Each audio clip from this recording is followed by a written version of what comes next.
They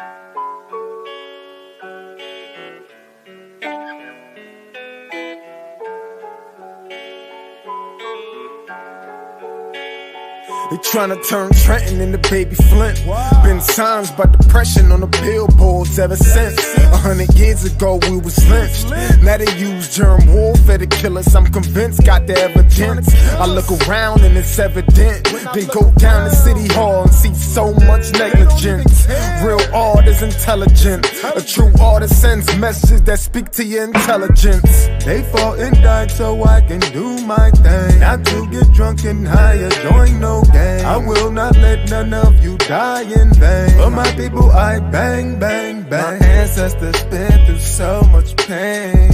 I don't let them die in vain. My ancestors been through so much pain. I don't let them die in vain. I rep for you in everything I do. I rep for you in every place I go. I rep for you in everything I do. In every place I go. They say post-traumatic slavery disorder's fake, but I just tell them all to wake up. Everything we went through, what a way down a rape, bro.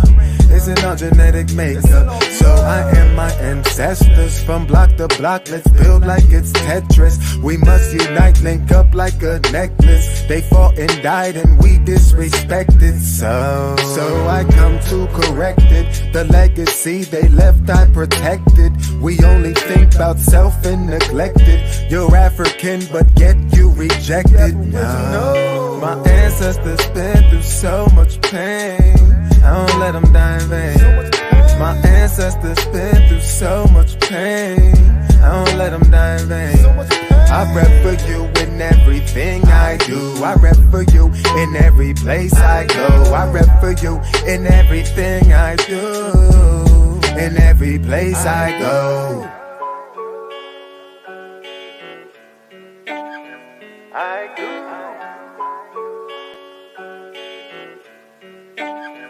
I go.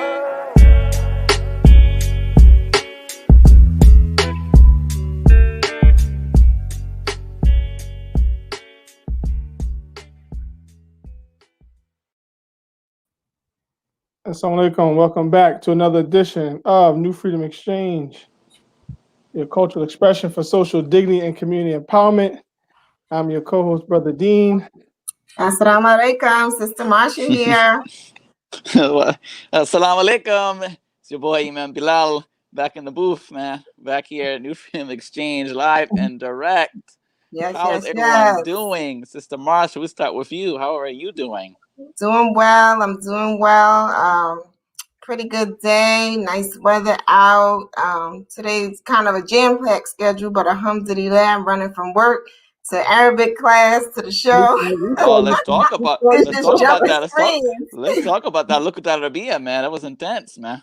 Yeah, jumping from one thing to the next, but alhamdulillah, just taking time out to learn what we should know about what we say we believe, so it's a positive journey so far for me. So, I've taken Arabic class before, but sometimes when you're not consistent with the study, like, when you start to read, it's a little less fluid than it used to be. So yeah, sometimes recognizing those letters in the midst of, connected to something else gets a little bit confusing, but we gonna get through this. We're gonna do this. Imam Rashad said we're gonna be reading by December fluidly, so I'm holding to that. He said we're gonna be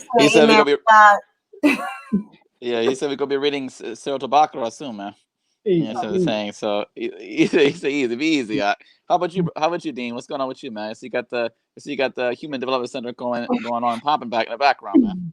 Hey kids. Good gadgets. You know what I mean? It's supposed to be family night, but everybody dipped out. You know what I mean? I missed my dance class. You know what I mean? What kind of dance class you about to get into, man? I don't know, man. Maybe two-step. I don't know what they call it, man. Make up a dance class. I don't know what we got going on, but yeah, we're just taking it easy. Productive day today. Getting people to work and stuff like that. So we had a nice we missed you last time, Marsha. Me and Bilal was kicking it with the giddy up. Yeah, I missed that. I definitely missed that. I was on a tight deadline grant writing season has not ended since COVID began. So sometimes it gets a little crazy, but inshallah, I'll be there for the big events. Absolutely. Yeah, How the about big you, man? Bilal, what's going on, man? Oh, you're looking good, man. In the trenches, man. How they treat you in the trenches, man? Alhamdulillah, one thing for certain, the weather is good. As I'm saying, so just get out and enjoy it. As far as me, just been taking it easy, man. Like just trying to stay focused. Stay positive. Stay optimistic about the future. Also get into like Marsha. I second what Marsha said. Get into our study of our way of life, which we call ourselves Muslims. So it is imperative that we learn as much as we can about our what we do in order so that we can be better as Muslims, number one, but also be able to teach others and not just say that we are, but we're not even about what we are. So yes, so we are in, all of us, three of us are in the Arabic class together, actually, brushing up on our Arabic. Some are on different levels, which is fine. You understand what I'm saying? Because at the end of the day, we know everyone's going to be where they need to be. You know what I'm saying? Inshallah, in the next few weeks, the next few months. Yes, I was very excited about the shows that we have upcoming up for the month of October for Islamic Heritage Month.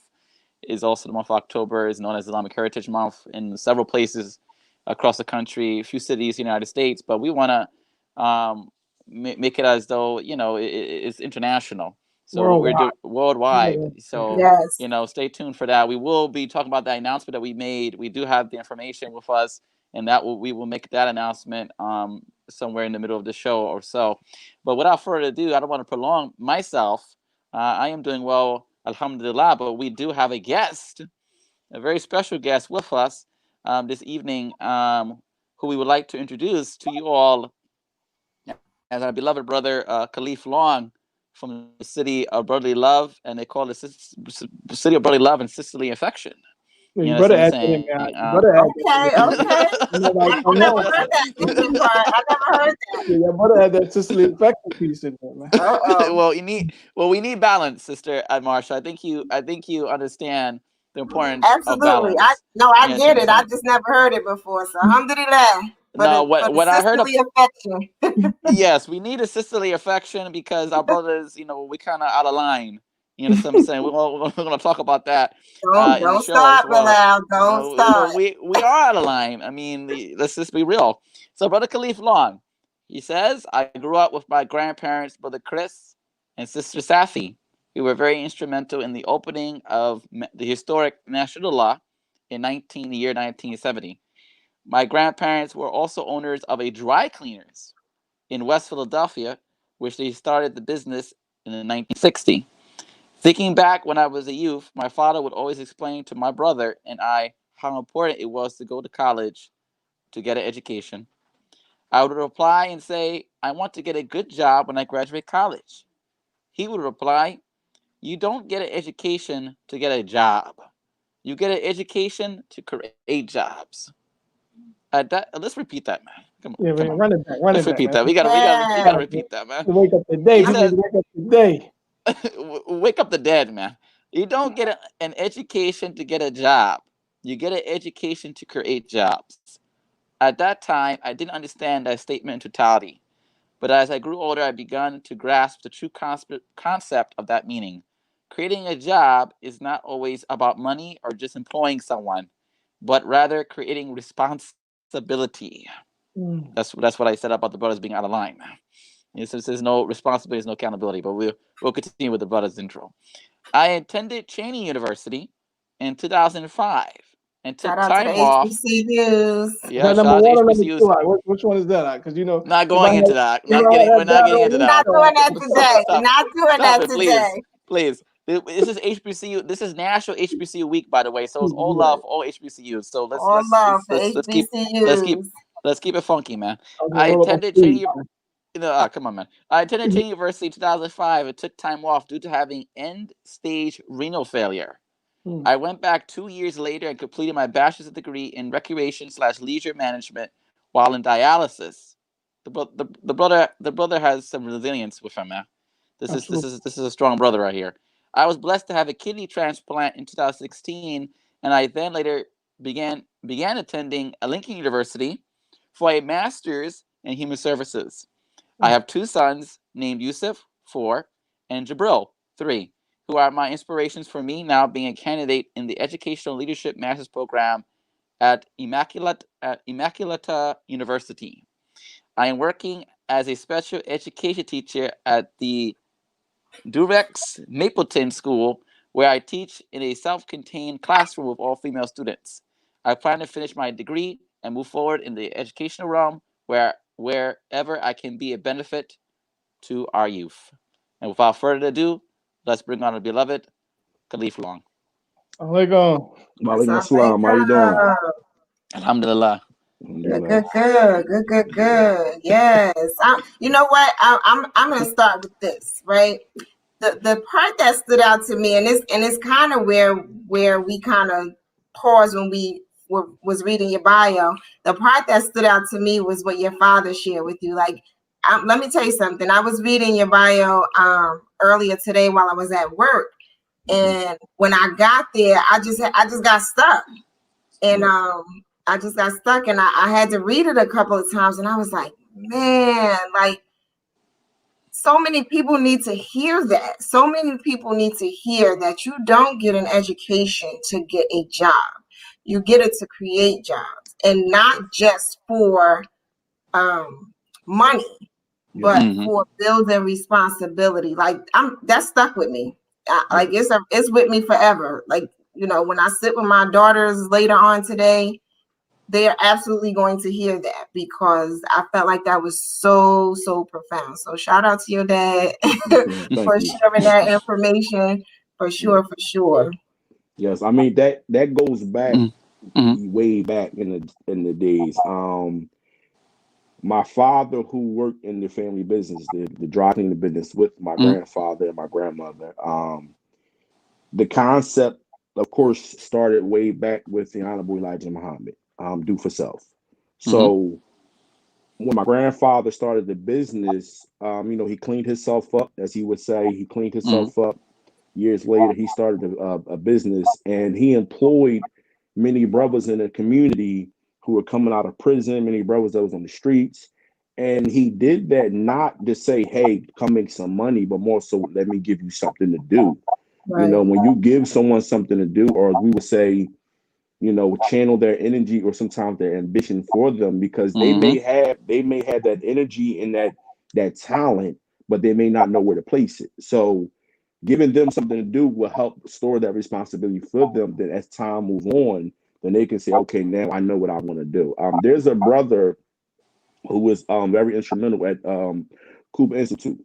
He came through the Nation of Islam also with my father and my grandfather, and my grandfather gave him a job years ago. I remember he was a presser at the cleaners, and now he is well known in the community as an electrician. He called a brother and son's electrician, who is Brother Uthman.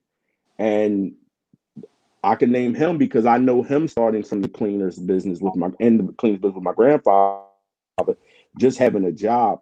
Now put him in the situation that he's in now. You know, he's a big help at Cuba Institute. He has his own business. I don't think he does it as much, but he is now employing a lot of people and helping them out. So somewhere the foundation started, but it continued on, and now those who have gained access to help other people are now doing that. So it's a platform, or I should say, it was a foundation. Now the others have taken advantage of it and are also helping other brothers and sisters out.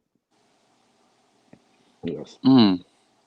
So, you know, we read your bio, and, you know, everyone who's watching, you know, have heard, you know, the bio, but, you know, could you dive in a little bit more into who is Khaleef Long, and, you know, just elaborate a little bit more for us, man. Yes.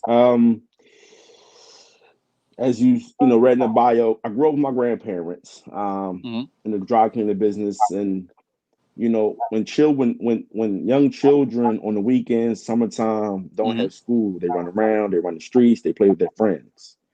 Every morning, my grandfather would come in, cut the light on, And I knew what that meant. I had to get up, work in the family business, which some days I didn't want to go. I mean, I dreaded going some days, but I appreciate it because it gave me a good work ethic. As I said, grew up in the family business as time went on.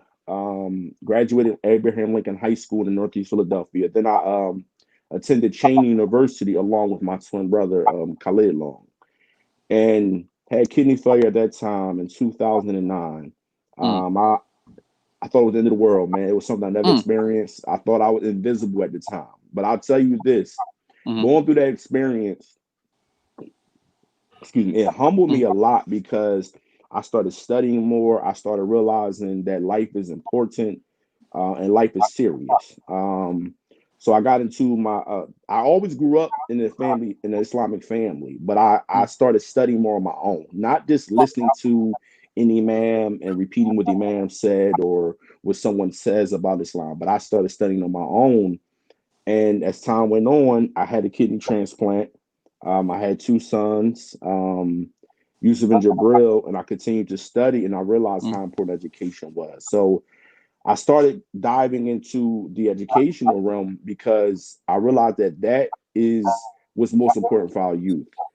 During the time when we had when our brother when the incident took place with our brother George a few months back, and a lot of our stores in the city were looted by our community members.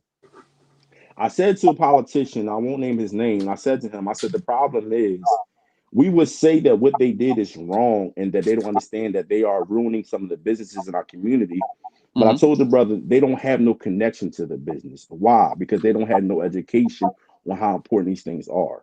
So that's why I always say education is very important. Once you educate someone on something, then they can begin to understand the importance of whatever it is the topic is. As one of my favorite rappers, Biggie, said, if you didn't know, now you know. Then my uncle Steve would always say to me, once you know something, you cannot go back to not knowing.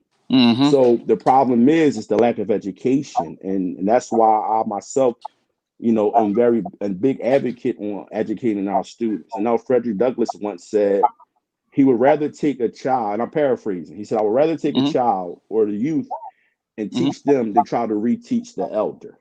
And that's why I'm so profound of working with the youth than I am working with elders. I've had plenty of jobs working with elders, but my love and passion is working with the youth and educating them the best way I can.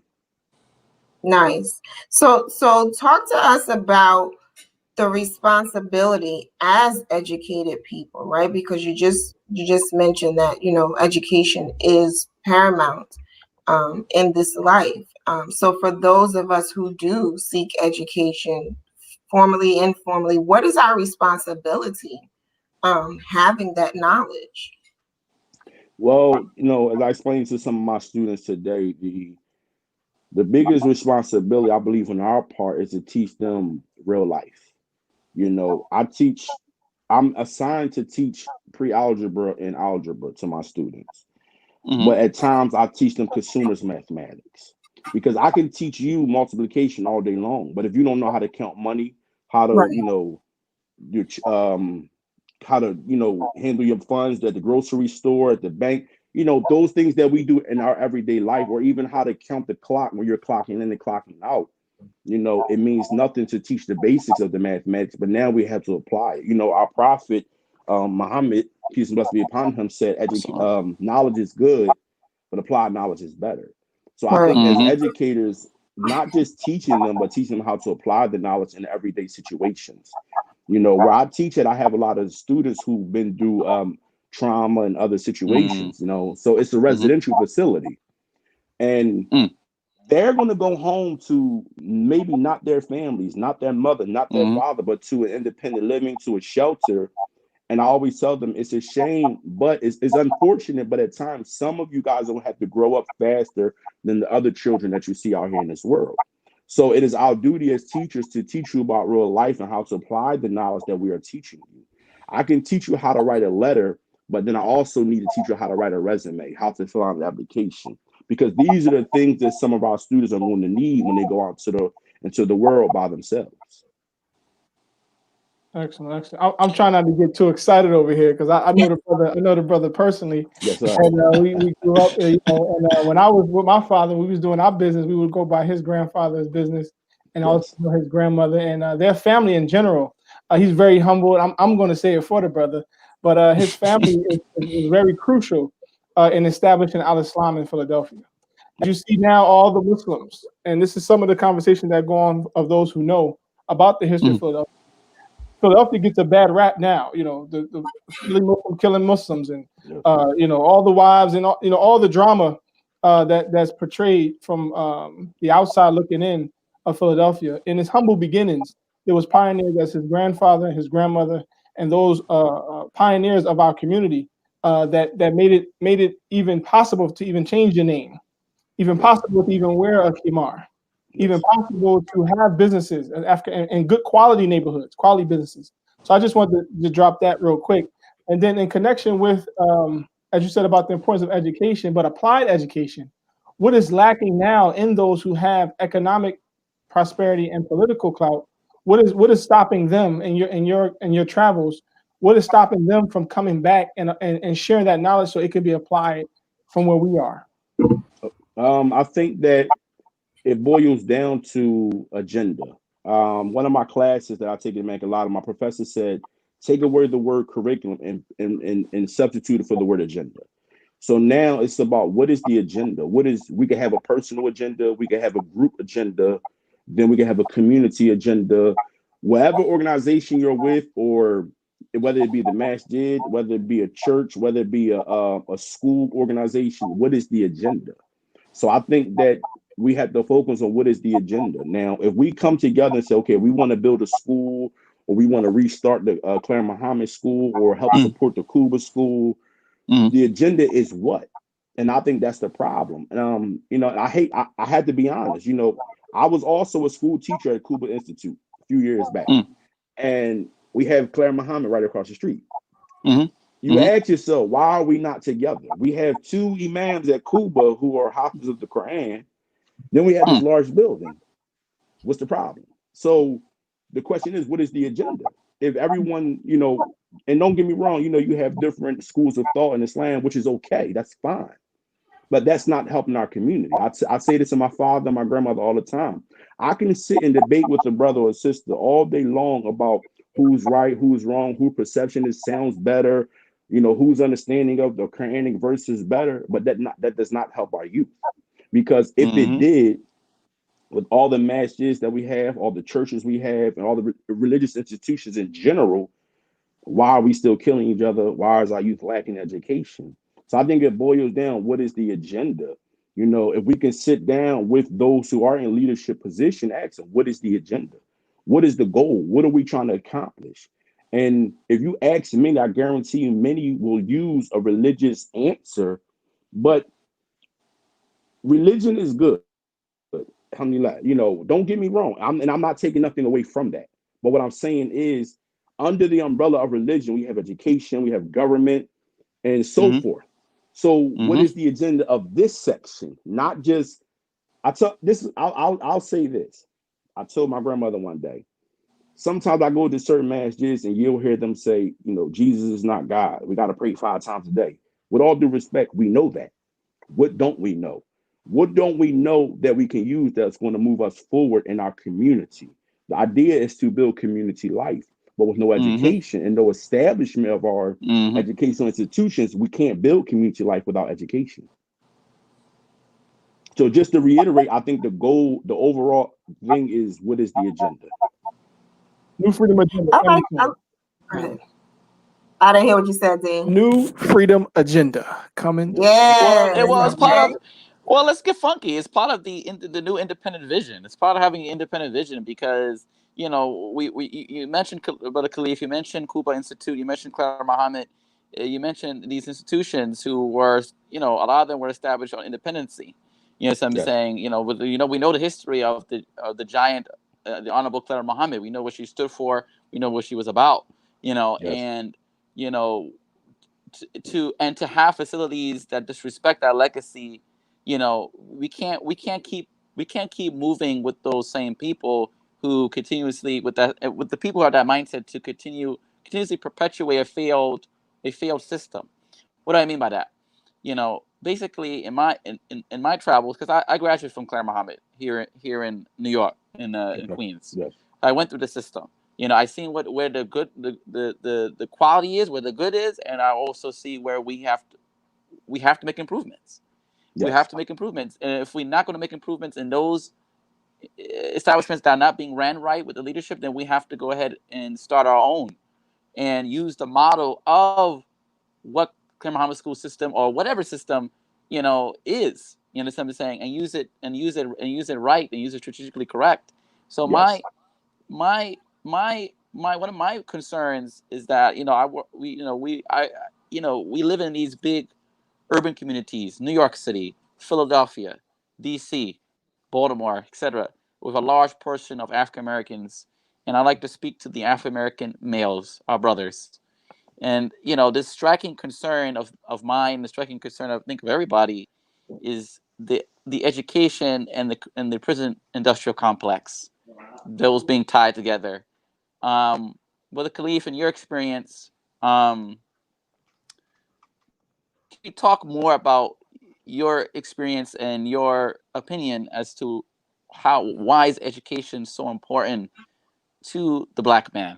You understand what I'm saying? Because we know our Black sisters, with all due respect, they're going to get their master's and doctorate degrees.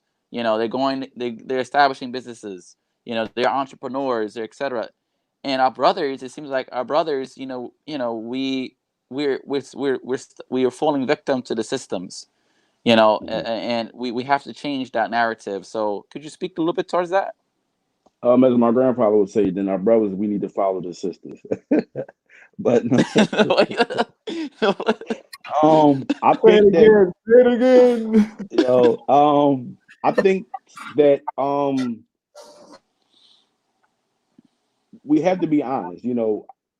Our sisters who are going out there and getting it, they got to come back and bring it back. And I think one of the problems is, as I've seen over time, our brothers get intimidated by allowing our sisters to be in leadership. Now, we know our sisters can't be imams and so forth. We know that. So you do what we've been taught years ago. You establish committees and allow the sisters to run the committees. Brothers will follow the sisters where they go. Believe that. They will believe that. Even when we go back to the story of our prophet Adam, the story. So I tell people, and I use an example today, that men will do things to catch the attention of the sister. So, but now we have to do a reverse, maybe use our sisters to catch the attention of the brothers. But we can't, as brothers or as men, we can't be afraid to allow the sisters to be in leadership position. Allow them to run the schools, allow them to set up the educational programs, allow them to run the summer camps. Remove the people out the way who we feel like are going to be in the way and not open up the platforms for the people who are the educated ones who have the education to run these programs. If that is our sisters, then so be it. Then let our sisters run it. You just became my best friend. You don't even know. No, and I only say that because and I've talked about this publicly, that so I am a principal of a Claire Muhammad school in Newark, New Jersey, and the school it has low enrollment. It really is in sort of the infancy stage of redevelopment, right? Yes. And one of the things that I face is sort of this headbutting, so to speak, of I don't even know what to call it. and one of the statements that you just made was just kind of like, if it's not your area of strength, move out the way for the people who at least know what they're doing. And so I battle with that. So to hear you say that, I'm just like, alhamdulillah, because we find that a lot, not just with the school, but with other aspects of our community, other aspects of the programs going on in our master. It's like, well, if that's just not your strong suit, then deal with the thing that's your strong suit and thrive in that. But move out of the way of impeding progress so that we get to where we want to be. But that goes back to your point about what is the agenda. Yes. Because if the agenda, and I said this back when we interviewed Email Rashad, some of us just don't want the same things. And we got to be honest with ourselves about that, but then link up with the ones who we can tell, not just by their words, but their actions, that they want more and better and success. Yes, I agree. I mean, you know, it was said that you don't choose a leader by their knowledge, but you choose a leader by their character. And a good leader will know their strengths and their weaknesses. Right. And when they know that education and that department may not be their strength, move to the side, let that person come on in and take over in that area. You know, we can't we got and please forgive me, and I don't mean to say this in a way that'll be, you know, not liked by many people, but this is just my opinion and how I see things, that we can have masjids and religious institutions, and then you'll have an educational department. Then you may have an imam or an amir or someone try to run the educational department when that's not your strong suit. You have to allow those in education to run that department, and you guys stick to the religious department. Because if we don't do that, then we're going to continue to just have people who want to be in leadership position and screwing it all up. Right.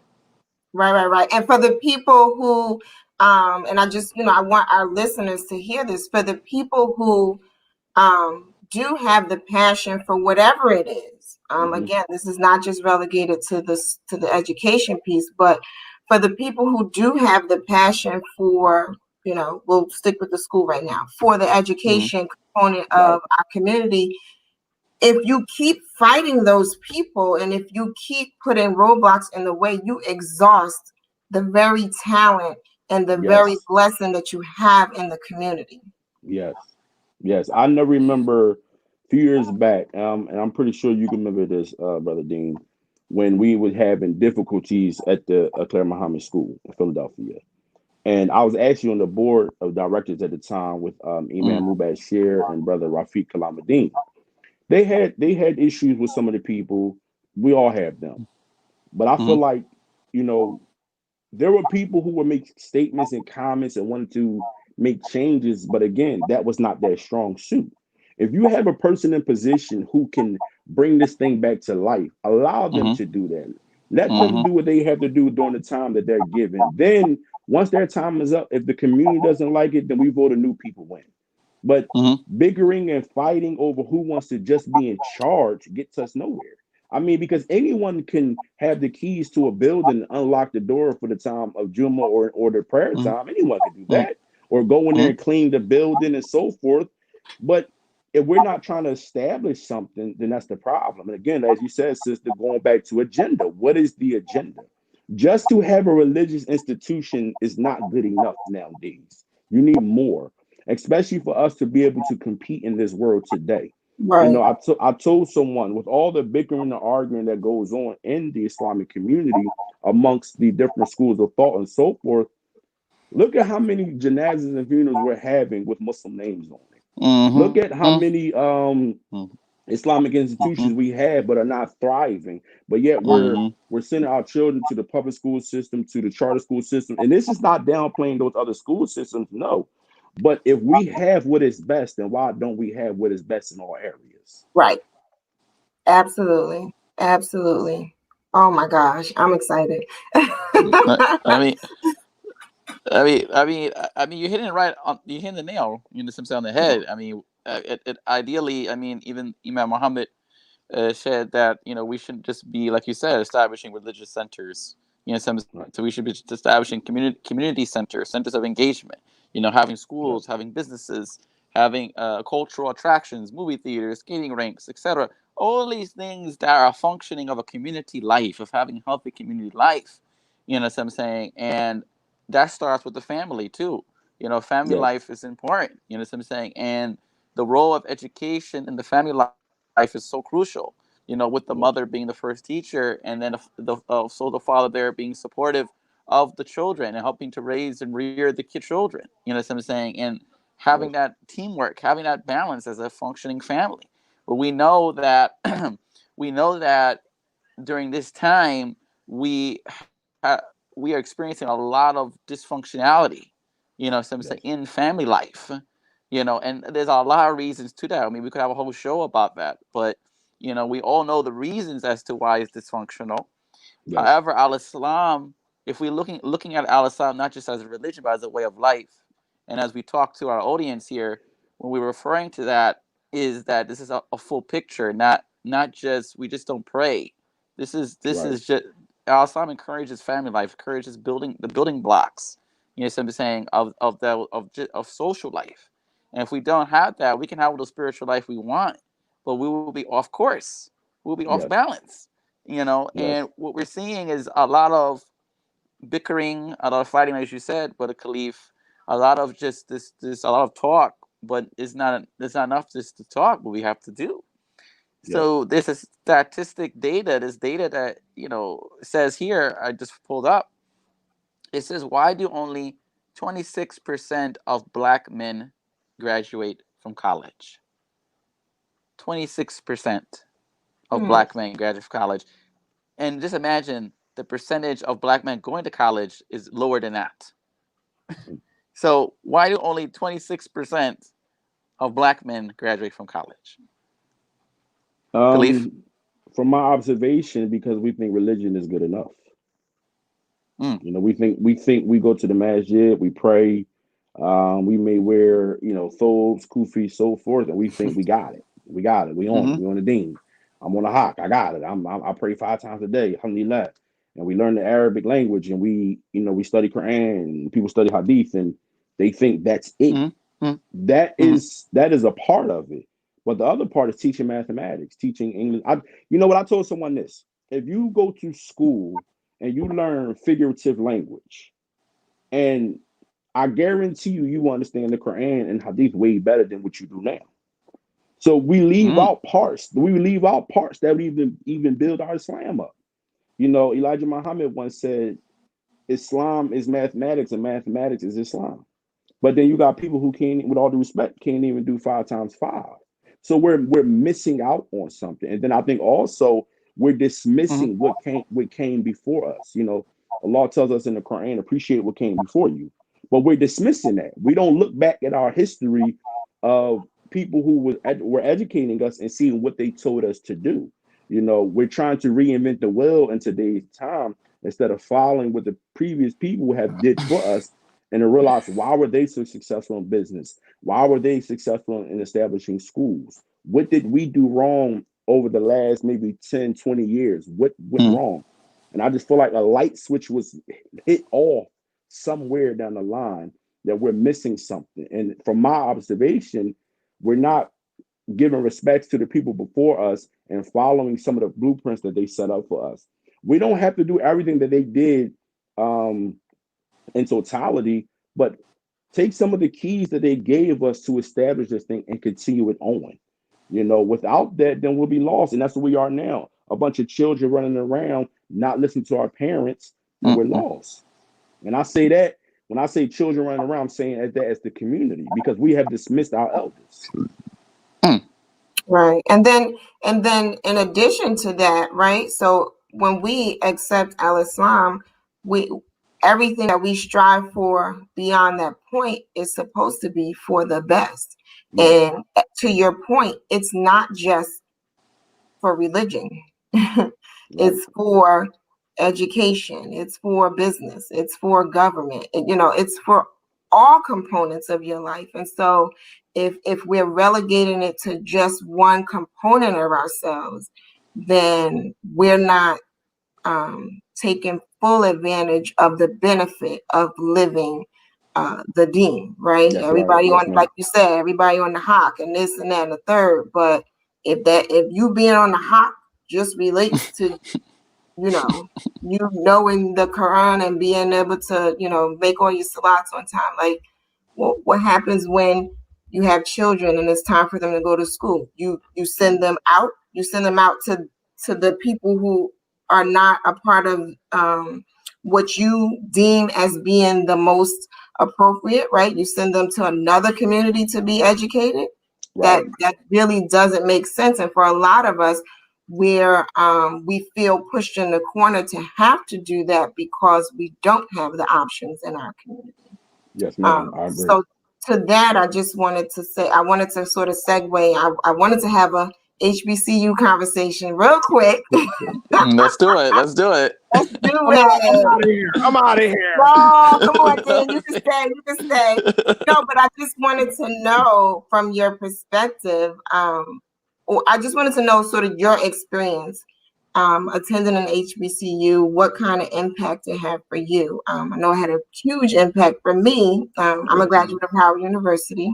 HU. And so I wanted to know what impact did it have on you attending a predominantly historically Black college university? I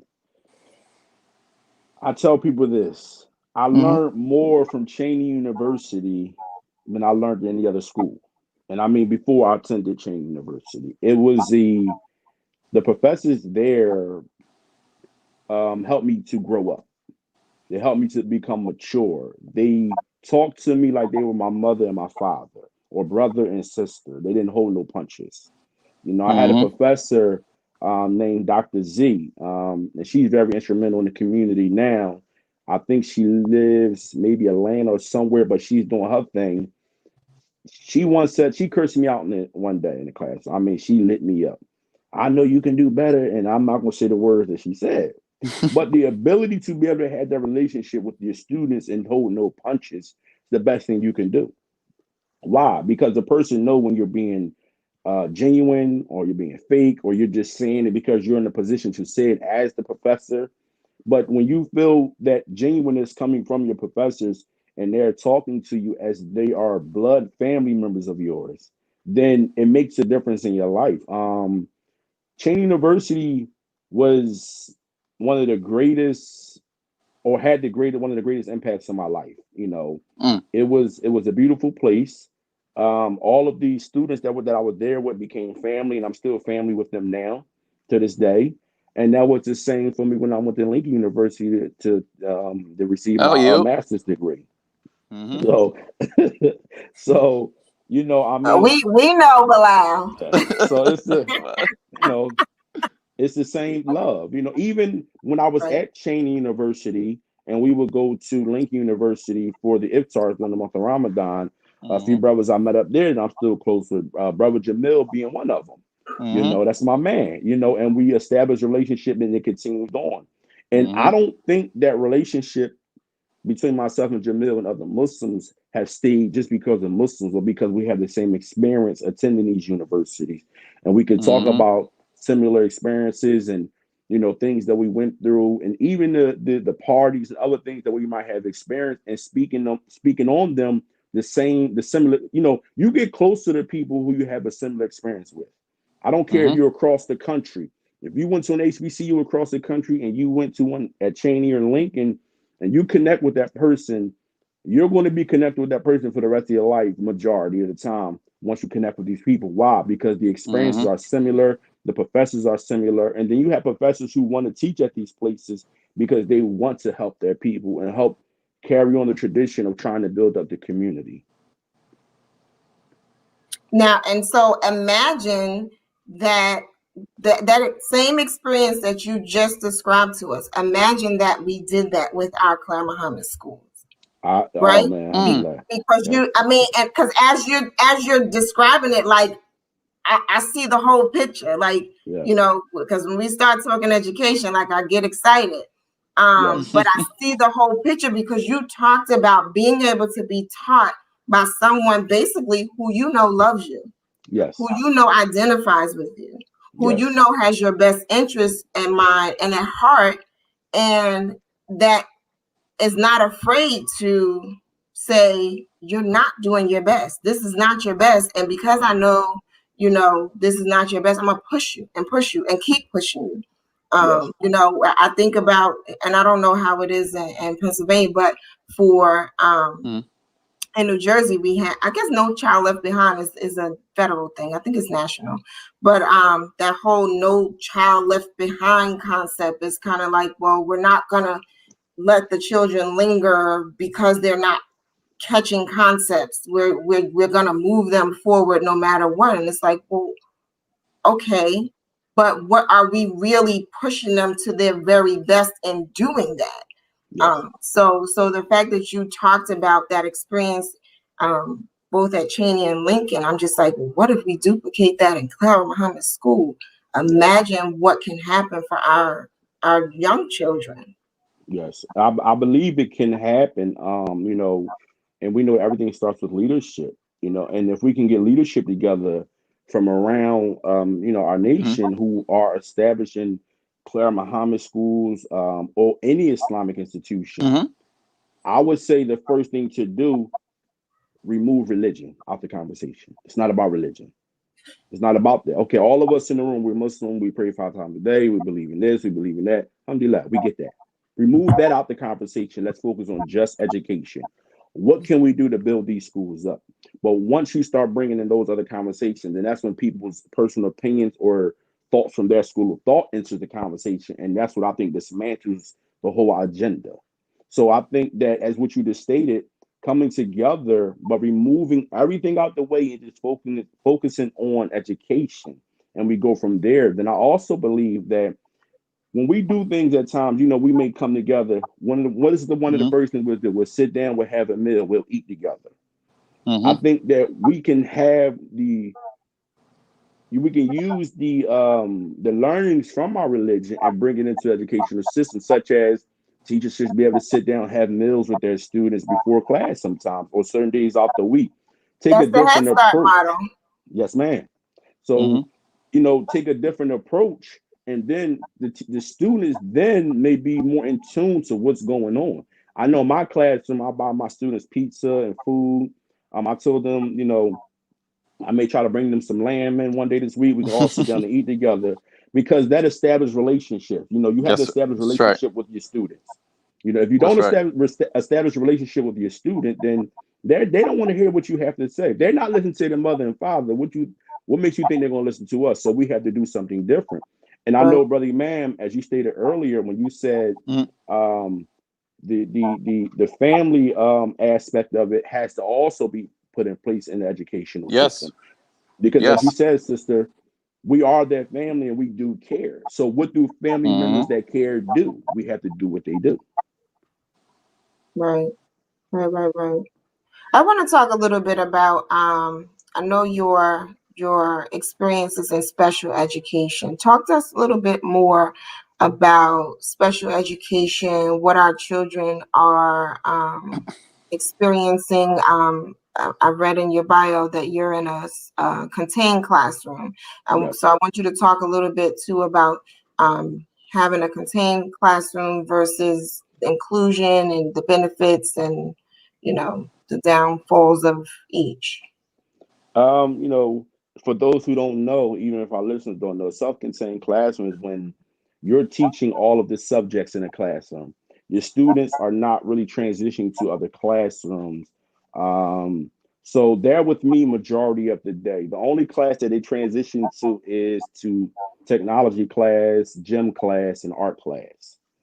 But outside of that, they're with me majority. I teach English, reading, writing, the whole nine.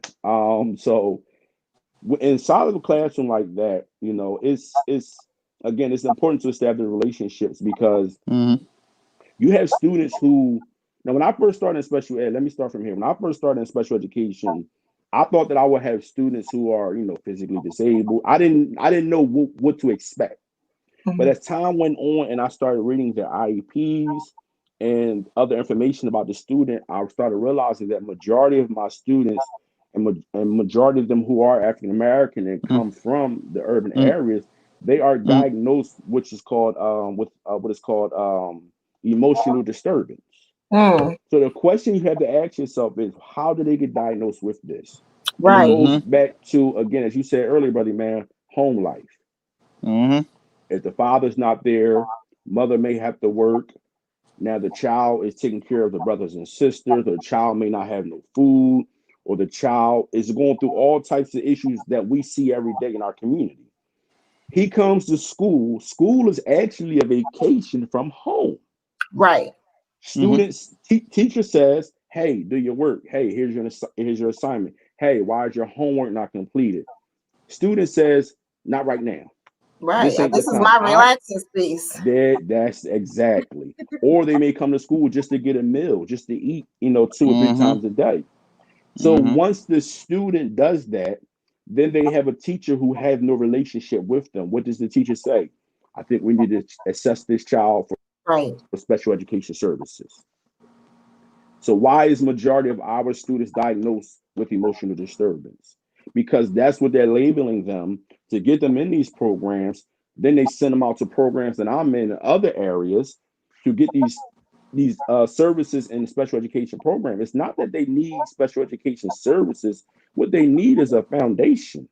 I've taken plenty of my students and I've taken time, and first thing I did was build a relationship, motivated them. Then I sat down with them and taught them the basics of maybe mathematics, reading, writing, or whatever, and they get it. I have so many students in my classroom who raise their hand every day. Can I read? Can I read? Can I go? Can I go? Just because the relationship is there and they know that I am a teacher who's being genuine with them. So when we talk about special education, we have to talk about why did it start for this child? Where did the break come in there for this child? What impeded their learning for them to be in this program now? So because we could talk about special education all day long. We could talk about IDEA, we could talk about the 14 categories, so forth. But what I believe the true idea of trying to understand this thing is, why are they in special education? Where did this thing start from? Because you have to go back to the root and fix that before I can fix anything in their future. So I'm so glad you brought that up, and I hate to try to dominate the conversation, but this is like my subject. No, go ahead. It's excellent. But go ahead. No, because I actually have a note here from when I was reading, about you earlier. I have a note on my paper that talks about misdiagnosis. Yes. So the fact that you brought that up was just like, alhamdulillah, because we know that a lot of our children are misdiagnosed, and for the very reason that you just explained. The issue has nothing to do with their capabilities. It has to do with what they're experiencing. Now, let's go back to the scenario that you just explained. Well, if home is so traumatic and the child comes to school acting all out of character, that is a natural response to their environment. And while it makes no sense to some teachers and some evaluator and some behaviorist who is assessing the child, it's very clear to someone who knows the environment that the child came from. And it's like, well, I'm surprised that, the child isn't doing this much more because of what it's like.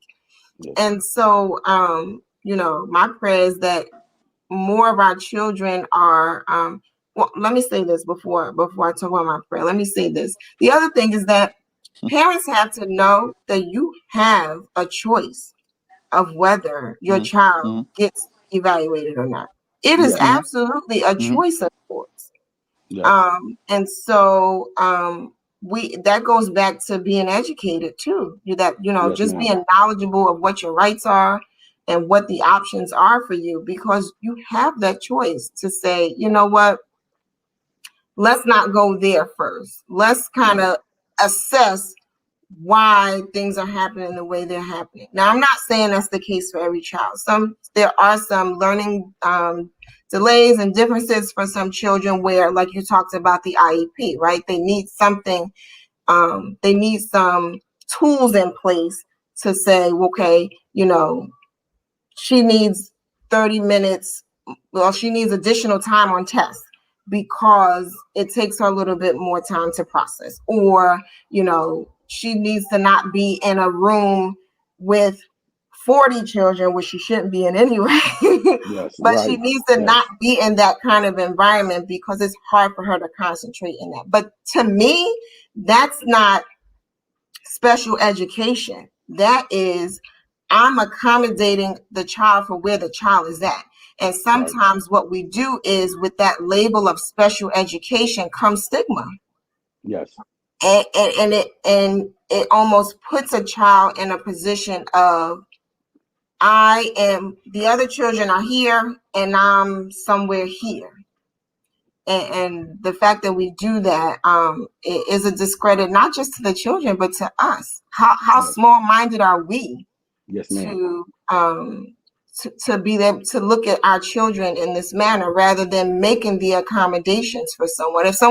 If you were in a building and an elderly person needed to get to the second floor and you have no elevator, you're either going to get an elevator or get a chairlift, right? You're going to make the accommodation.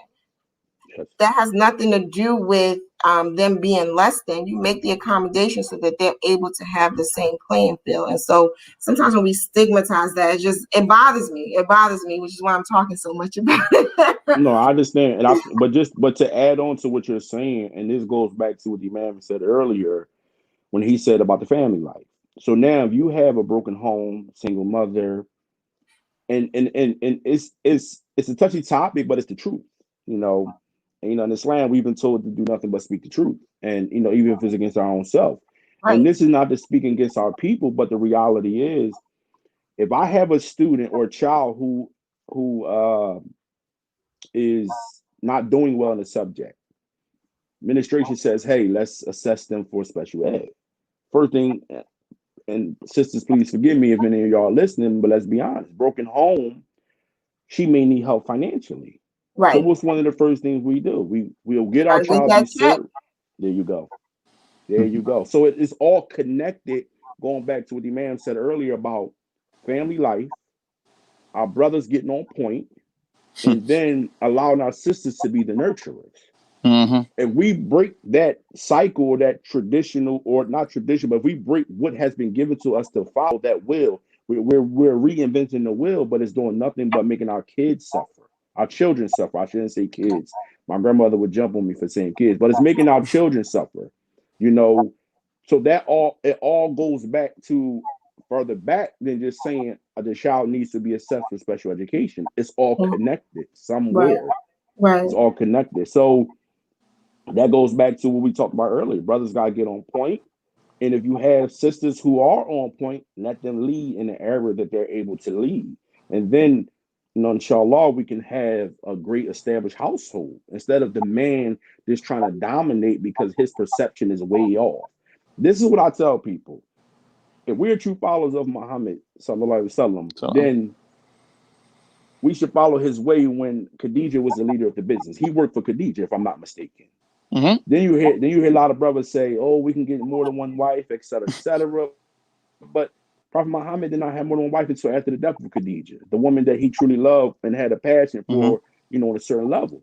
I'm not telling brothers what to do. That's not what I'm saying. But what I'm saying is take a step back. Is that a new fic? You about to get it started over there, man.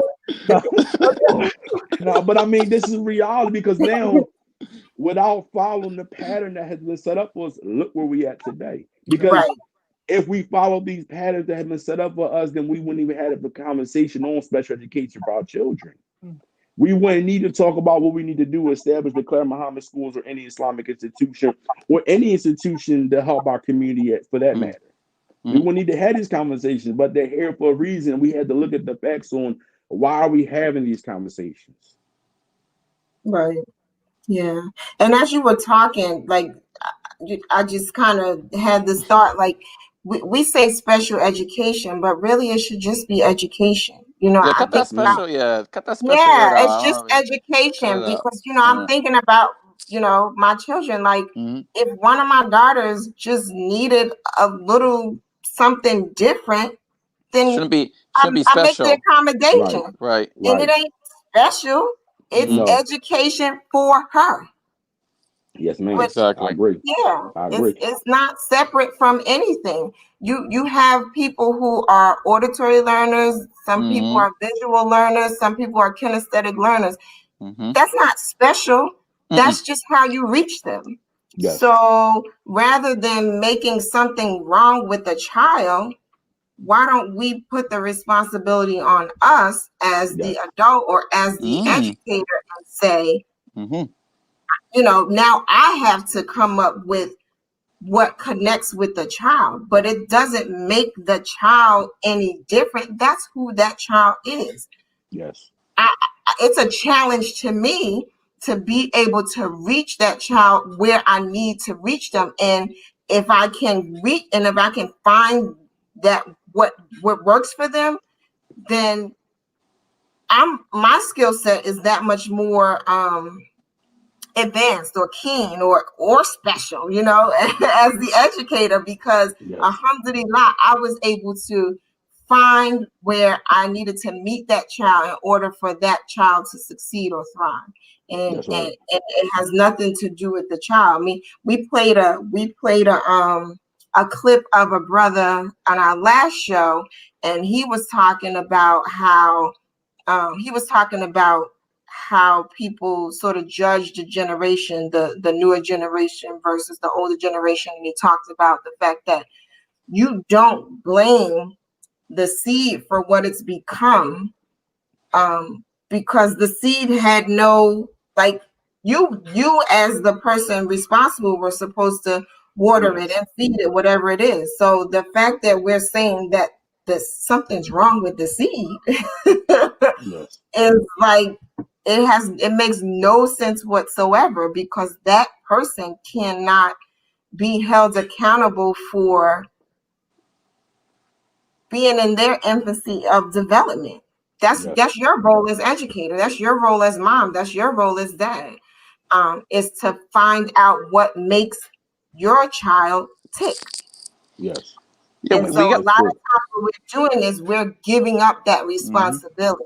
We're not taking the responsibility. We would rather put it on someone else rather than finding out what exactly I need to do to get to this child. Yes. Exactly. And on to that point, we have the clip from the brother. We want to play the clip. It's a short clip, and then we'll be right back to wrap up this conversation with our brother, get our final thoughts, and before we close out and make some announcements. So, Dean, let's play the clip. We're gonna do that clip and the Malcolm clip, and I would love to. Oh, you want the double whammy?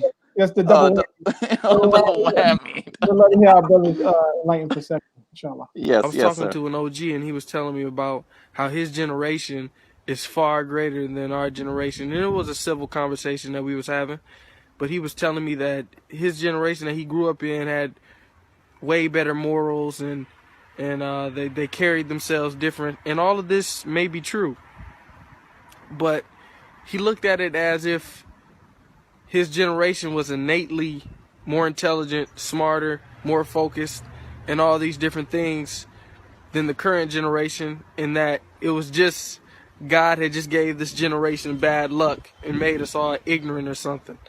But I was explaining to him that if you look at farming and a farmer, when the farmer plants a seed and he waits and sees what type of crops is produced, and he uses the same seeds consistently over every season, and he uses the same seeds every year in and year out. And this year, his crop is just horrible, and it's not what it usually is. The last thing he's going to blame is the seed itself. He'll look at the weather. He'll look at the soil. He'll look at all these different climate changes. You know, if it was intense rain. The last thing he's going to do is look at the seed and blame the seed for the bad crop. But the first thing we do is look at the generation. The first thing we do is look at the seed and say, oh, I guess we just got a bad crop this generation. No, it ain't got nothing to do with the crop. Who is determining our climate? Who is determining our social climate? Who determined all those things? Who is making up the soil that this new generation has to grow up in? You know, who is making up their environment? Who dictates their environment? That's something you got to think about. You know, we can't just look at them as if They created their own environment. We're bypassing a lot of history that happened. And history is important. We're bypassing a lot of different things from the single parent households, you know, and all these different things, the lack of men in the community. These things have an effect on this generation. And that is why we're acting out like we're acting out. It has nothing to do with, he was telling me, I used to walk miles to school and we used to do these different things and we were more determined than you guys were. Maybe. But if you want me to believe that if another generation was brought up in our current environment with social media or whatever it may be, that another generation would be vastly more successful because they're just superhuman. There is no superhuman. We're all human beings. We're all placed in an environment. We all adapt to our environment. Yeah, the genes are skinnier nowadays. We just adapted to the environment. It is what it is. We need to stop blaming ourselves and doing this whole generational wars and, you know, old versus young. It has nothing to do with that. We just need to, it is what it is. We're in the current climate that it is. You know, the generation is like it is. My generation is like it is. Instead of complaining about it, go in there and let's change it. Let's talk, you know, let's talk it out. Let's have conversations. Because all this blaming and he did this and I would do this, it's not solving anything. Oh, man. I know. Again. His name is Ron. I'm trying to get his last name. Yeah. That was nice. Yeah. What's your perception or reflections on that, dear brother? He's right. You know, he's right. The seed didn't change, the weather changed, the crop might have changed. You know, the things that cultivated the seed changed. He's right. And that goes back to what we were talking about earlier. You know, you have all these different schools of thought, all these different people, all their personal agendas that surrounding the seeds in our community that's not bringing them up right. And that's why the confusion comes. Remember, if you go back to, let's just look at the Nation of Islam, for example. And I say that because everyone was on one accord with each other. You had, Elijah Muhammad as a leader, you had the lieutenants, et cetera, et cetera, et cetera. Meaning it was one accord. And everyone was going along for the same reasons. But in today's time, it goes back to what we were talking about earlier, agenda. If the agenda is not in line with what's best for the community, then you're going to have, like his brother said, you're going to have different weather. You know, you're going to have a storm some days. You're going to have rain some, thunderstorm some days, snow some days, hot some days. And that's not good to raise up, for the seed to grow and come out and be whatever it's supposed to be. Because you have too many people in the pot. One, that's not experts in that field. For two, people have their own personal agendas.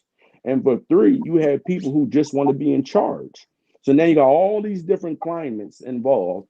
And now the youth are saying, I don't want to hear that. I don't want to hear that. I don't want to hear that. Because they can see that people have their agendas. Going back to, and I always use this as an example, Prophet Muhammad said in his last speech, those of you who hear me last, may you understand it better than those who were with me directly. So the brother was right. It's not that people before me or my generation are smarter than the youth or better than the youth, because according to what the prophet said, they may understand this thing better because they're farther away from it. The problem is we're not giving them the correct information that they need. And that's when it all boils back to education. But we can't have proper education when you don't have the correct agenda.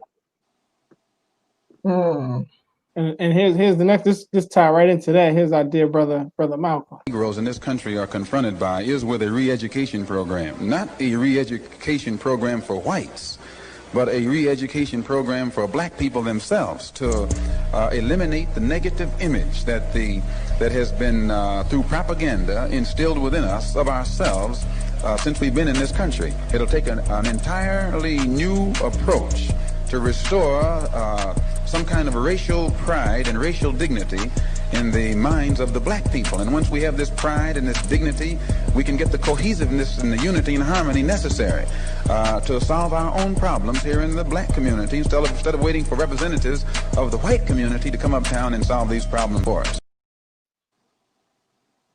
Head rocker, another head rocker. Yes. Yes. Yes.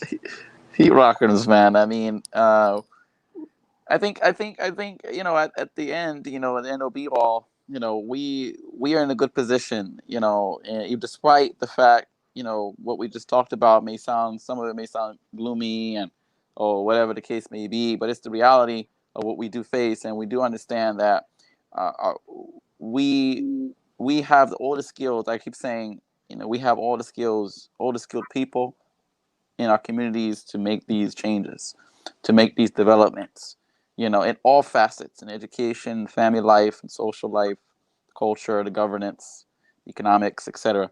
We have all those people with us, you know what I'm saying? And it's all about the few, not so much the many. Because when you start talking about many, sometimes you're gonna lose sight of what the focus should be, because you're worried about, oh, would this person like me? Does this person like what we're doing? I mean, at the end, you know, people are gonna gravitate to what they see. You know what I'm saying? People are gonna gravitate what they see. A lot of us are visual learners. You know, we gravitate to what we see. You know, some people gravitate to what they hear, but a lot of us gravitate to what we see and establish. See, that was one of the things the Nation of Islam captured people's attention, was because of what they saw. It was visual. It was learning. It was auditory, but you had visuals to back it up. You had the Muhammad Speaks newspaper, visual. You had the bean pie, visual and sense. You know, smell. It smells good. You had the whiting fish. Oh, it smells good. It tastes good. It's a visual. Seeing brothers straight, cleaned up, suited up, bow tied up. Come on, man. Come on, the cleaners, man, pressing them suits, dry clean the suits. You got the sisters who were the seamstresses, the sisters who were making the MGT outfits and all this stuff.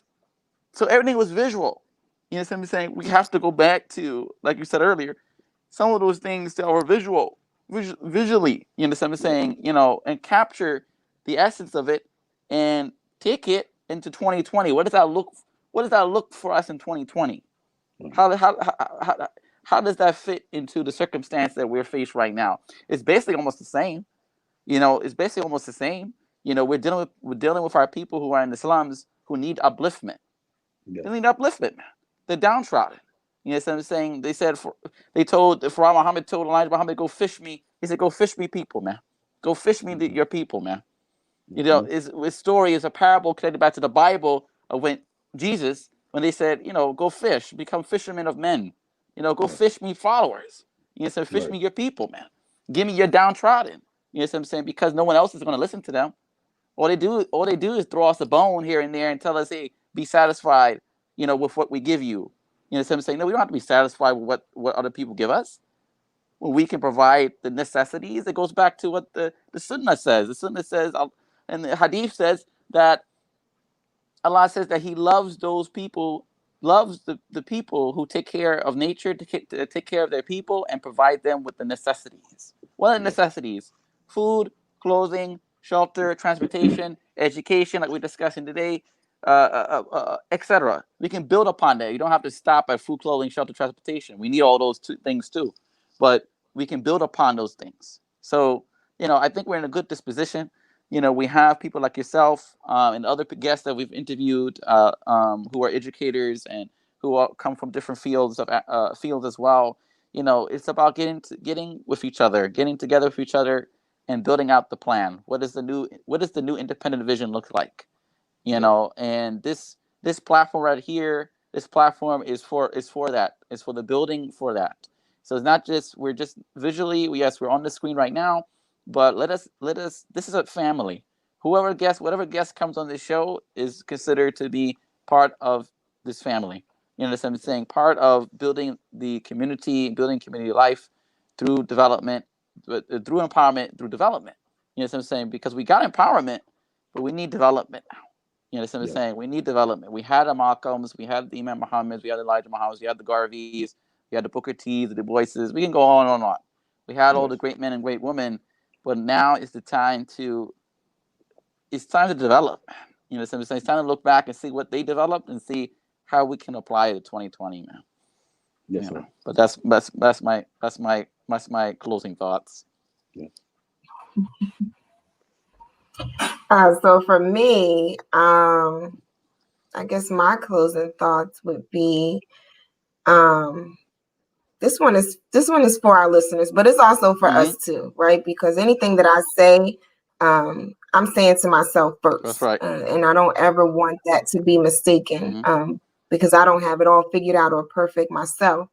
But I do want us to come away from this conversation knowing that we have a huge responsibility to ourselves and to our children. And when we look out of our doors and out of our windows and we see the byproducts of our work or lack thereof, we can only look back to ourselves and say, what part did I play in that? So my charge to everyone would be for those children who are in your vicinity, in your reach, to be responsible to them. And responsibility is not just feeding them and clothing them. And I think a lot of people stop there. I feed you, I clothe you, I put a roof over your head. But it extends so much more beyond that. Our conversation today was about education. Let's not just throw our children to the education system. I know that we're not going to pull our children out of the public school to charter school in a day. That's unrealistic. I get that. But if that is the option for you, and let's even throw Clan Muhammad School, Islamic schools in the mix, whatever your option is, don't just turn your children over to these institutions without feeling like you play a part in what it is that goes into your child, academically, socially, religiously, spiritually. Don't just turn them over and then turn your head. Because at the end of the day, if something were ever to go astray or go wrong in reference to that child, that for 9 times out of 10 people are not going to the school to say who did what. They're looking at the parents. So let's take our responsibility and let's take it seriously, and one step at a time. We're not just gonna, take it all in and, change the world in a day, but one step at a time. So if you can just do a little bit more to be responsible in that realm to your children, so that we are producing more greatness, because it's in us. It's in us, period. I believe that wholeheartedly. We have it, and if we're given the right environment and the right things are put in us to nurture us, man, we can't lose. We can't lose. So just be more intentional. And that goes for all of us. Let's be more intentional about what it is we do with and for our children. Those are my closing remarks. Excellent. Thank our dear brother Khaleef Long. Give us your closing remarks. And piggybacking off what the sister said. Land back. Come on, land back. Come on, with the land back. We as educators are the parents away from home. So, and when we bring our children into the school, as soon as they put their first foot on the steps, we step into that role as the parent. I think that once we understand that and we move off of that and build those relationships with our students, we can continue moving forward with our students and building a better educational system for our students. And then eventually that will go into building a better community. So just closing off with, be that parent away from home and treat each student as though they're your own child, because they are our children. It says that each child that is an orphan are children of all of ours.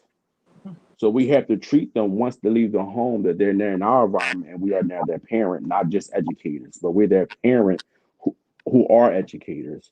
And I think if we have that mindset, we will be good in connecting all of our institutions together to build one agenda that benefits our community and our youth. And I think we will be good, and we will move forward to success, because I do believe good is on the rise. And 1975, the special education laws begin to be put in place. But for me, I believe that 1975, when it says special education, we really did start receiving a special education for our community, for those that understand what I'm saying. We got leadership from Imam W.D. Muhammad, and special education, really was there for us. So we are special people, and we do have special education, not in the terms that they give us, but in our terms. So we have to build on that special education and give that to our students and our children and our youth, and let them know that they are the new leaders for our community, and they have to carry on tradition. Excellent, excellent. I appreciate you again for coming on. Salute to you and all the work you've done. And salute your family, your brother, your family, your father, your grandmother. Fun fact. Sister Safi, his grandmother, knew the Honorable Elijah Muhammad and Sister Claire Muhammad personally. Wow. Her husband, his grandfather, was the secretary of Imam Muhammad when he was the minister in number 12, Philadelphia. And Sister Safi told me herself personally that she saw Claire Muhammad when she came to that location. So as the brother as he's speaking, I'm seeing all that exuberate out of his character, out of his demeanor, out of his wisdom, out of his humbleness. And so we don't take these things for granted. These people that we touch, these people that we come in contact with, because that is what carries on. That what carries on the legacy. So again, we salute you, brother, always, our dear brother. As Bilal closes us out, with any announcements? Yeah, we just have a quick few announcements for everybody. Scrolling down, down below your screen is the Bilalian Trust. The Bilalian Trust is the cultural heritage project that we are embarking on to preserve our history, as we've just presented, as Deen just presented, about the Khaleef's long history, his family's long history in this community of indigenous African American Muslims and across the country. We want to preserve that. We've ran across a lot of pioneers. When working with them, they have a lot of artifacts written, etc., that they want to preserve and make public to us all, not just the Muslim community, but to everybody, because this history is important to be told. So for that, we're asking everyone to participate in sending a generous donation of any amount to help us with the digitizing efforts. We do have our first publication that is available based upon your donation. Anything that you give, you will receive the publication. It is on the documenting the Crade movement of the 1980s, the removal of all racial images of the divine, started by Imam Muhammad in this community. Also, we have our Patreon. If you like the content that you're hearing today, that you're seeing today, that you have seen in the past, we have our Patreon for NFX Daily. We're giving you daily digital. We want to embark on the daily digital campaign. So any donation to those tiers that's on the Patreon will be appreciated. Again, the link is scrolling across the screen. And lastly, before we sign out, we have to do not forget the major announcement, which is, well, two major announcements. One, we have a show. Boom. Can I bring the show up or no? Bring the other one. Come on, man. Fix that up. Come on, man. I got you. Fix it up. Yeah, so we have a show. We have a show. We have a show that we are going to be airing live here on New Freedom Exchange. This is exclusive to the platform. Because in honor of Islamic Heritage Month, which is the month of October. That's next month. Sister Suad El Amin, one of our songstress pioneers, is singing the Shahada song. For those who are very familiar, that's my song. She is been doing these cultural extravaganzas for a minute now. This is our 5th installment. It is Sunday, October 10th, 2020, from 6 to 8 p.m. We are honoring the legacy of our great leadership, and we celebrate our Islamic spirit, which is the human spirit, through our African-American Muslim music and culture. Everyone is invited. As you see, all of these great, legendary, young and old musical guests will be in the building. Sister Kenyani from Philadelphia, who's the new talent. She's hot fire. She spits those bars. Brother Kenneth Salam is the host, and a bunch of people. I'm not gonna read off all the names. You see the names. It's free, so you have to register. RSVP on the Eventbrite. We're gonna share it on the bottom of the screen as well. So definitely take advantage of that. It's free and it's going to only air once. It's an exclusive concert. Lastly, do we have the HBCU Hub information up here, man? Yes, Can you bring it up? And lastly, this is what I was telling Brother Khaleef Long. This is where I got that quote from. So I am the marketing chair for the HBCU Hub, and we are honored to be their tech facilitator coming up with their second annual HBCU week here in New York City, which is October 4th to October 9th. We will be broadcasting from October 5th to October 8th on the platform. October 6th to the 8th, excuse me. We will be doing the roundtable being a Black man on campus.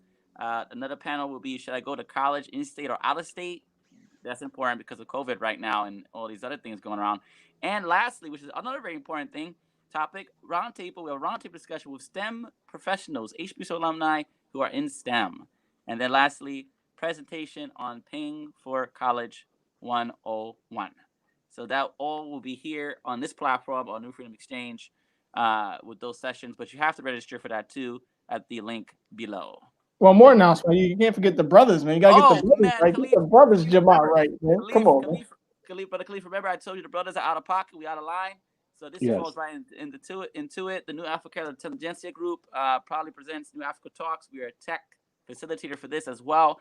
The title is The African American Man, His Duty to Himself and His People. This Saturday, September 26th, 2 to 4 p.m. Eastern Standard Time. Our guest, beloved Imam Wahiduddin Sharif out of Wahiduddin in New Jersey, and was that Irvington? Well, Newark. We would say Newark. You know what I'm saying for those from Jersey. Yeah, Newark. Yeah, and Imam Ahmed Sabri from here in Harlem, New York. They will be talking about this topic. So, brothers, please, no matter who you are, Muslim, Christian, whatever, all brothers report to the live stream. We need you all to tune in. You know what I'm saying? Because we need to address the brothers. Sisters, you're invited, but stay in the comments. You know what I'm saying? Stay in the comments. Without getting spicy. Because you know we be trying to run stuff. Like Khaleef said, man, when it's time to run, y'all gotta run, man. Brothers, you got the way too, man. We eventually will get back to normal. And I think that's the whole thing about this whole conversation, the whole thing that we're bringing to our audience. We got to get back to normalcy. Everything's been stretched out of line, blown out of proportion. Everything is out of whack. We don't know what's going up, what's going down.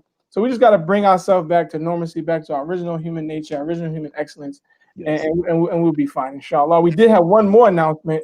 It's fire's coming, man. We got one more announcement. This is the let's pull it up here. Do this one. Oh, what is this, man? I'm gonna let Sister Marsha bust this one out. What is it?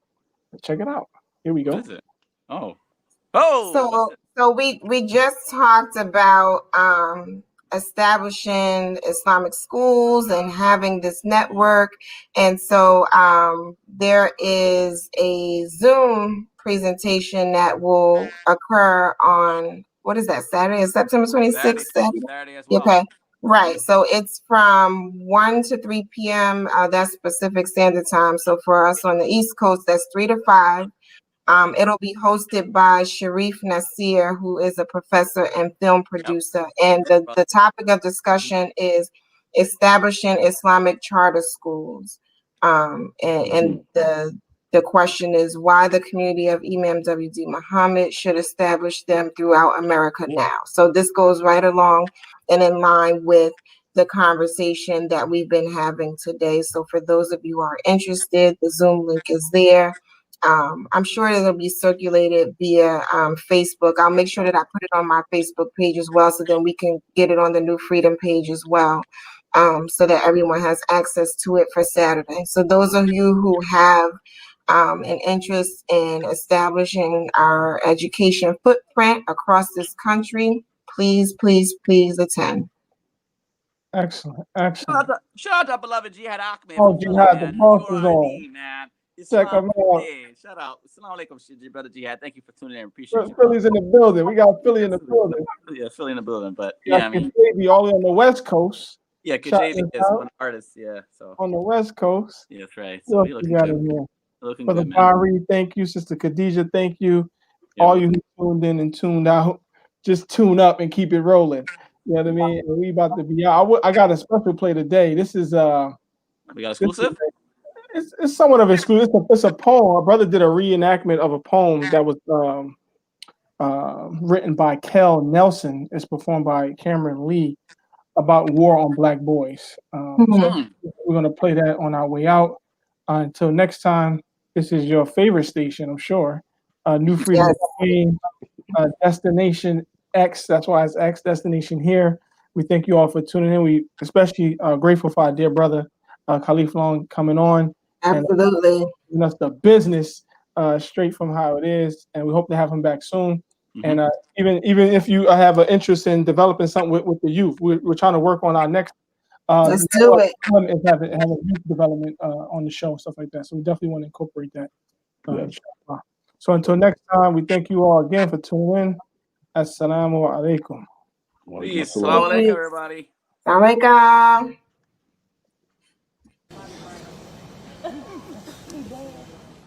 You have the right to remain silent. Anything you do or say will not matter at this point because your skin color has already confessed to the crime. You have the right to an attorney who will try his hardest to see that justice is served in a jury of our peers, aka our attorneys, who will have him outmatched 12-1. If you cannot afford an attorney, he won't be appointed to you free of charge because he's also on our payroll. Do you understand these rights as they have been read to you? Whoa, whoa, whoa, whoa, whoa. I see you reaching for your 9mm wallet. I see you reaching for your .38 caliber inhaler.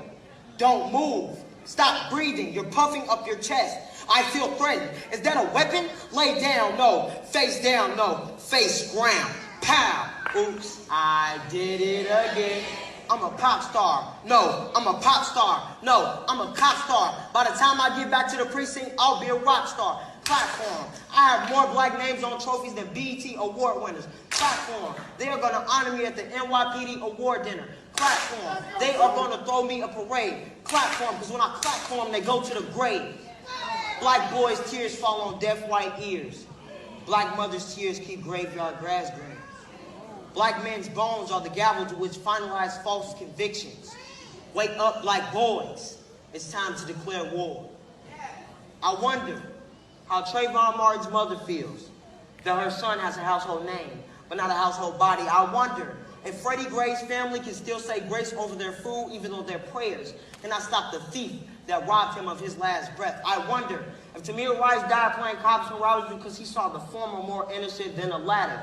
I wonder if black mothers are only closer to God because they're steady having to lay rest to their only begotten sons. I wonder if black people are only dark because we're closer to the sun. Well, how many years will it take for us to become bulletproof because we're closer to the guns? I'm tired of going to funerals where babies are buried in bigger boxes than they used to put their toys in. I'm tired of not being able to tell my friends, see you later. We're steady practicing our goodbye words to each other. I'm tired because I'm not able to tell my girlfriend, let's wait till we're married. I'm afraid that she'll see me in a box before she sees me in a tuxedo.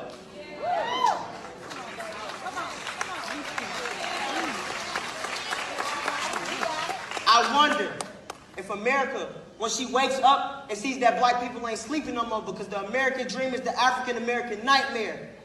I'm tired that laws are written as lullabies to black people, and I'm forced to stay woke in this society. I'm tired. I'm tired. I'm tired. I'm tired. I'm tired because I'm forced to stay woke in this society. And if I go back to sleep, I might stay asleep forever.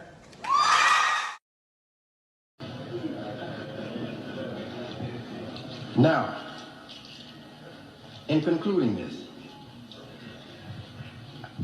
when the slave traders and the black traders of Africa, traitors, different, traitors, when the slave traders and the traitors of Africa called themselves Muslims, were fighting each other and carrying on and weakening their people over there so that the white traders come in there and get us, take us on slave ships and bring us here. Now, all right? Yeah. So now, when all that happened, what you think was happening to our human soul?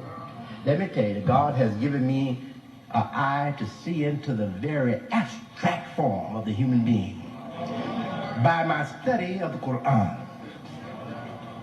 Yes. Now, I'm going to tell you what was happening. I know, as if I was there. The soul of those victims had given up on this world, they knew they were going to their death. They knew they were going to circumstances that were going to finish them off. They would never have their lives again. They knew that. But in their soul, they were saying, our children will one day be free again, and they will serve God. We have failed, but our children will one day serve God.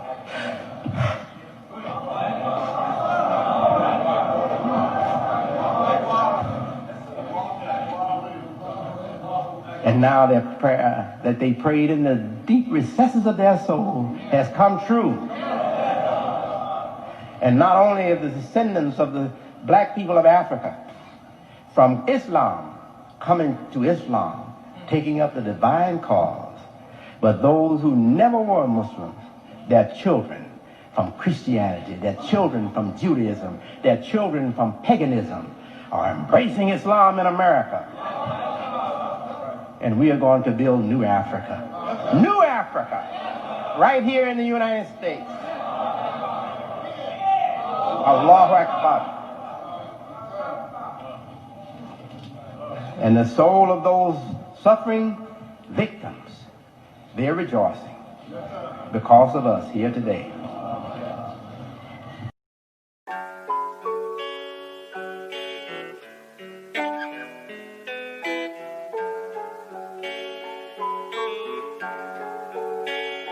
They tryna turn Trenton into Baby Flint.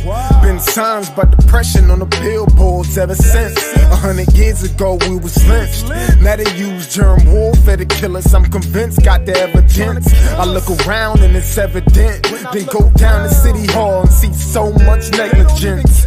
Real art is intelligent. A true artist sends messages that speak to your intelligence. They fought and died so I can do my thing. Not to get drunk and high or join no game. I will not let none of you die in vain. For my people I bang, bang, bang. My ancestors been through so much pain. I don't let them die in vain. My ancestors been through so much pain. I don't let them die in vain. I rep for you in everything I do. I rep for you in every place I go. I rep for you in everything I do. In every place I go. They say post-traumatic slavery disorder's fake, but I just tell them all to wake up. Everything we went through, what a way down a rape, bro. Isn't our genetic makeup. So I am my ancestors from block to block. Let's build like it's Tetris. We must unite, link up like a necklace. They fought and died and we disrespected. So I come to correct it. The legacy they left I protected. We only think about self and neglected. You're African but yet you rejected. No, my ancestors been through so much pain. I don't let them die in vain. My ancestors been through so much pain. I don't let them die in vain. I rep for you in everything I do. I rep for you in every place I go. I rep for you in everything I do. In every place I go. I do.